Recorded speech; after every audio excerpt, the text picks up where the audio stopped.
Hello everyone. So the deck I have to show you today is EDH Animar Soul of Elements. He allows you to get creatures into play for a cost reduction. It's a aggro and combo deck in red, blue, and green.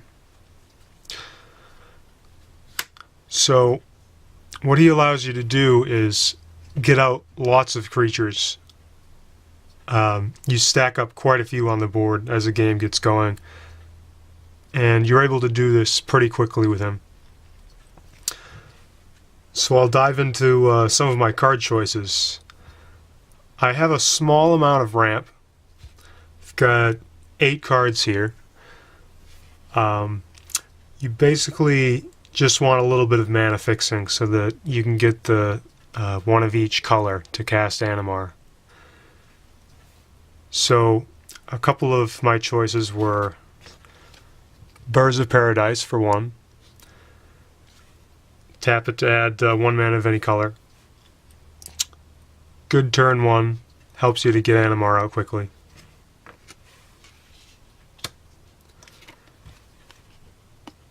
Solemn Simulacrum. When it enters the battlefield, you get to Rampant Growth. And when he dies, you draw a card. Good EDH staple, and it really belongs in this deck. Because of the lack of color and the mana cost of this card, Animar can allow you to cast him for free if it has 4 or more +1/1 counters on it.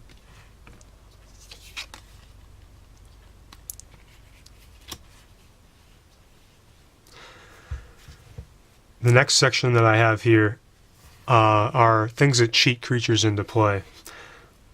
While I was watching other people play Animar decks, and then when I also tried it out myself, I noticed that if you don't have Animar out, and that's the only way to get your creatures out, then you're just sitting there with cards in hand.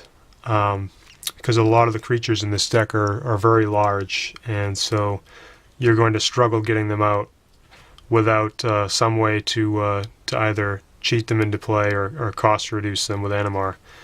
So these are a backup way to get your creatures out. I've got Elvish Piper. Tap it, pay green mana, put a creature card from your hand into play. You can start dumping one creature after another and start putting lots of them into play. I've got a few effects like this here, but the other one that I'd like to highlight is Sneak Attack. And this allows you to pay a red mana and put a creature card from your hand onto the battlefield, give it haste, and then sack it at the beginning of the next end step. So you don't get to keep the creature in play over the course of turns, but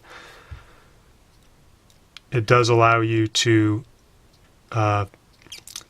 sneak something in, attack with it immediately, and you can activate it as many times as you'd like in a turn, or that you have the red mana to pay for.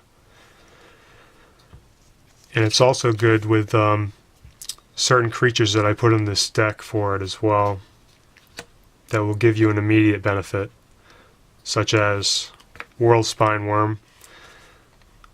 You can attack with a 15/15 Trampler immediately with this and Sneak Attack. And when it dies at the end of the turn to Sneak Attack, you get 3 5/5 green worms with Trample. Then this shuffles into your deck, and you can always tutor for it too. I have some ways of tutoring that are repeatable so that you can search for this every turn if you wanted to in some cases. Another one of the big creatures I'd like to highlight is It That Betrays. Another excellent target for Sneak Attack. You can put that right into play, swinging for 11, annihilate a couple of your opponent's permanents, and then if they're non-token permanents that they sacrificed, you get to put them onto the battlefield under your control. Next section here I have are some creature tutors. You're going to want to be able to dig through your deck for answers to different situations. So this is a part of that. Fierce Empath is the first card here, and this is a real MVP in this deck because you have a few abilities that bounce this guy back to your hand, or recur him from your graveyard, or flicker him, which you can do with Deadeye Navigator. And it searches for a big creature and puts it into your hand when he comes into play. You can use that creature immediately then after you've cast this guy. He's only a 3-drop, only 1 green mana. If you have Animar set up to, 2+1/1 counters, then he's effectively 1 green mana to cast him. You get a lot of value out of him. Worldly Tutor, 1 green mana. Go grab a creature card from your deck, put it on top of your library. Just a really solid tutor, and I've got a few more in this deck. And if you'd like to check out more of these cards, then you can go to Nonstop MTG on eBay, where I have photos of all of this stuff, including the cards that I'm not showing in this video. And then, so what do you tutor for? You can tutor for a variety of answers, which I've put into the deck, or just generally big creatures. So I've got Bloodfire Colossus. If you need a board wipe for creatures, you can deal 6 damage to each creature and each player. This can also be used as an alternate win con, so that you can get damage into players repeatedly if you have graveyard recursion to keep bringing him back. And I've actually won one game with that against a lockdown state where I was facing up against a couple of board wipe decks, and so I was able to recur this guy a few times and deal everybody the lethal damage. If you need to bounce non-land permanents, Cataract Leviathan will do the trick. So it returns everything but itself in lands to their owner's hands when this comes into play. It also has Unearth, so you can really use this as a great control card. Ulamog, the Ceaseless Hunger.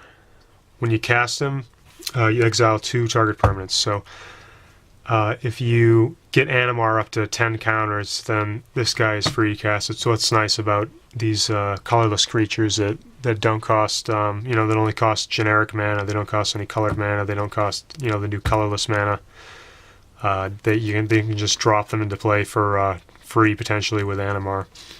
And this guy is also a great beat stick, obviously, 10/10 indestructible.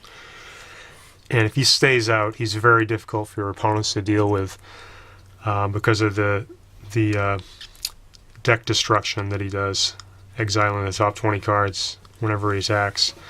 I run this guy in any deck that runs big creatures.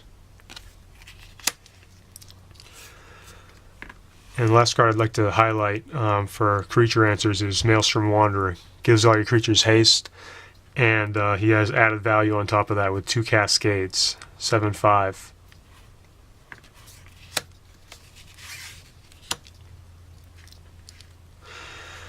So the next category I have is clones. I've got 6 clones in this deck, and the idea of the clones is you can just get more of things that are out in play that you already have that you could use more of. If you want more card draw, you can get more card draw. If you want another beat stick, you can get another beat stick or ramp. Whatever you need, a clone can generally provide that. You can copy opponent's creatures with these as well. So there's just a wide variety of things you can do with these if you put them in your deck in moderation. And the ones that I included all have an additional ability. So they're not just a copy of a creature. This one's got Flash, for example. Progenitor Mimic puts copies of whatever creature you copied into play every turn. You've got one that comes into play with haste. You've got a variety of different things here on your clones that give you extra added value. Next category are creature counters. So I've got 3 of these in here, and if you've played Magic at all, you know how powerful Countermagic is. So Glenalandra Archmage is probably the most powerful of these effects in the deck. It allows you to sacrifice it, pay a blue, and counter target non-creature spell. And then it's got persist, so you can get at least one more use out of it.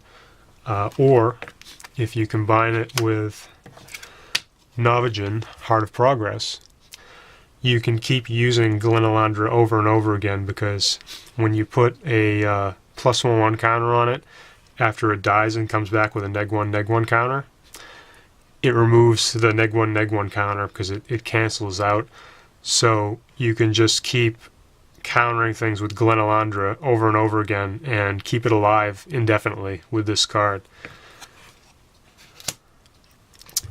Next section I have in here, graveyard recursion. I always like to add at least a little bit of graveyard recursion, and this deck is no exception.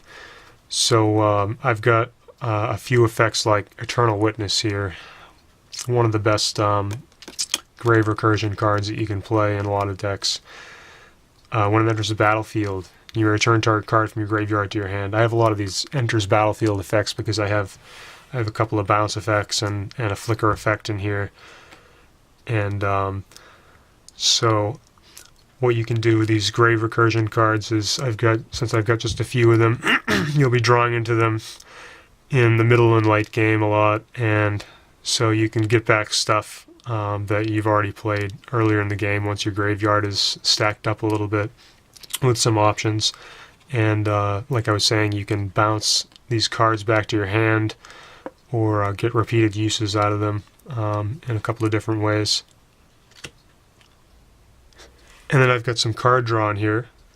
So one of the cards I have is Prime Speaker Zagana, and it enters the battlefield with +1/1 counters on it equal to the greatest power amount creatures you control, and then you draw cards equal to its power. So again, with bounce effects, flicker effects, it's great.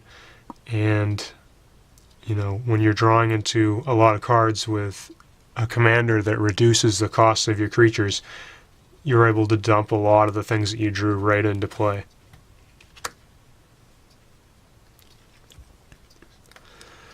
Next section is the combo. So I've got a couple of things that, when they come into play, untap your lands, such as Great Whale, and the other one is Peregrine Drake. Great Whale untaps 7, Peregrine Drake untaps 5, 7 CMC and 5 CMC respectively. So what you do is you play one of those guys, and then you either flicker them with Deadeye Navigator, or you use Temur Sabertooth to return it to your hand. And Deadeye Navigator allows you to make infinite mana because you're paying 2 for every 5 lands or 7 lands that you untap, and so you net some mana every single time that you do that, and keep doing it infinitely. And Temur Sabertooth works the same way if you have Animar out, because it'll be reducing the cost of your creatures, and then if you're paying 2 to bounce it to your hand, and then you're only paying 1 blue for Peregrine Drake or 2 blue for Great Whale, then you'll be able to net some mana as well each time, and just keep bouncing it infinitely to make infinite mana. Once you've made the infinite mana, you'll then be able to draw out your entire deck by using cards like Prime Speaker Zagana, bouncing it to your hand repeatedly, or flickering it with one of these 2 cards, Sabertooth or Deadeye Navigator. And then once you've drawn out your entire deck and you have infinite mana, you can use Warstorm Surge is the simplest way to get into your win condition. You just flicker or return a creature repeatedly until you've dealt lethal damage to all of your opponents with Warstorm Surge. Otherwise, you can just beat your opponents down with a bunch of creatures, or you could bounce Ulamog to your hand and recast it over and over again and destroy all your opponent's permanents, or exile rather.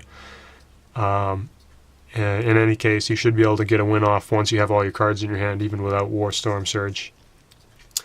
So this is a very quick and very powerful deck. It's hard for your opponents to deal with. It's got a lot of great control elements, and it's pretty relentless. It stays ahead of the pace of a lot of decks. So I was pretty excited to share this one, and it was a great deck to play the games that I've played with it so far. Played several with it at game stores so far, and it's done really well. So thanks for watching the video, and if you'd like to see more of this deck, you can check it out at Nonstop MTG on eBay. I'll put more information about that in the item description, and if you like this video, then just click like, share, and you can also subscribe if you want to see more videos like this about decks. And I'll see you next time with another deck.